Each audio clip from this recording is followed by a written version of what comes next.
नमस्कार, मैं हूं आपके साथ निशिता यादव। आप देख रहे हैं इंडिया क्राइम 24। आइए रुक करते हैं खबरों की ओर।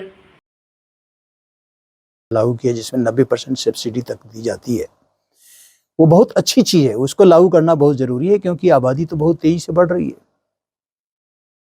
आज संघर्ष सेवा समिति कार्यालय आया था, डॉक्टर संदीप सरावगी से बातचीत हुई, कैसा अनुभव रहा? बहुत ही अच्छा लगा। समाज का जो सिस्टम है जिस पर लोगों का भरोसा है, वो हमारे ऐसे ही लोगों के साथ काम करने से होता है और ऐसे ही लोगों से समाज को योगदान, बहुमूल्य योगदान होता है। बहुत अच्छा लगा। संदीप जी, पूर्व डीजीपी महेंद्र जी आए हुए हैं, क्या किस विषय में चर्चा हुई, क्या प्लान है? सबसे बड़ा बंधन अभिनंदन करते हैं हम भाई साहब का कि भाई साहब चूँकि आशीर्वाद देने के लिए संघर्ष सेवा समिति में आए।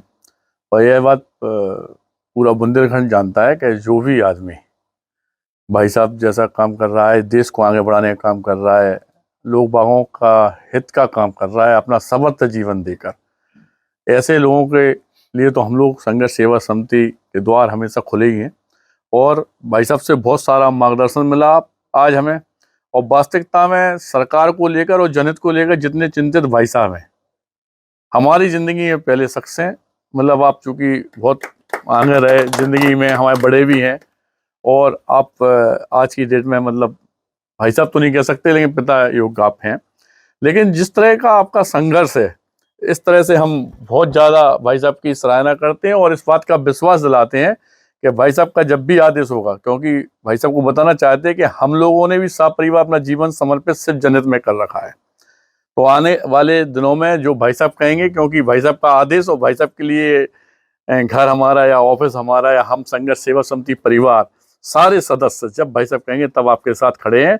और बहुत बहुत धन्यवाद भाई साहब का करना चाहते हैं कि आपका आशीर्वाद आज हमें मिला। Thank you.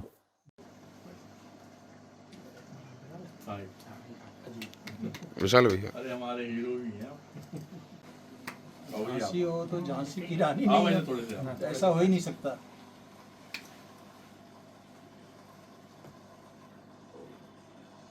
तो क्या नाम है आपका, किस विषय पर कार्य कर रहे हैं? मैं महेंद्र मोदी हूँ, IPS 1986 batch Uttar Pradesh cadre. 4 साल पहले DGP रैंक से उत्तर प्रदेश से सेवानिवृत्त हुआ। और जल संरक्षण अभियान हमारा 2016 से झांसी से शुरू हुआ और 2008 से झांसी से शुरू हुआ, यानी 16 वर्षों तक।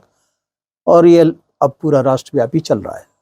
तो बुंदेलखंड जैसे सूखा ग्रसित क्षेत्र हैं, इनमें जल स्तर को बढ़ाने के लिए क्या प्रयास किए जा सकते हैं? जिस बुंदेलखंड को सबसे बड़ी समस्या लोग समझते हैं, वहाँ सबसे आसान है जल संरक्षण करना। ये मैंने करके दिखाया है कई जगहों पर, क्योंकि यहाँ पर वाटर कैचमेंट एरिया, जल ग्रहण क्षेत्र बहुत ज़्यादा है, यानी आबादी का जो प्रतिशत है वो कम है, घनत्व कम है, इसलिए बहुत आसान है यहाँ पर करना। और कई मॉडल्स हैं उसके लिए।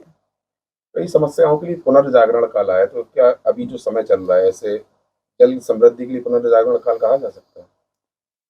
मेरे विचार से हाँ, मेरे मोदी मॉडल से जो मैंने विकसित किया है, जिसमें 8 मॉडल मैंने विकसित किया है, देश का जल संरक्षण के क्षेत्र में पुनर्जागरण काल आ चुका है।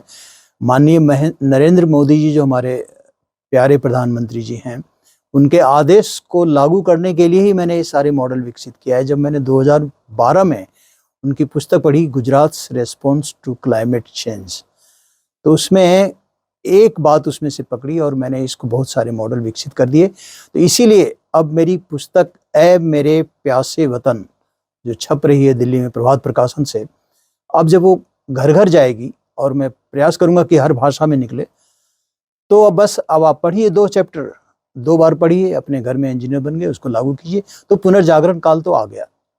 आदर्श सिंचाई के बारे में क्या कहेंगे? आदर्श सिंचाई के लिए एक तो ड्रिप इरिगेशन सिस्टम जो माननीय प्रधानमंत्री जी ने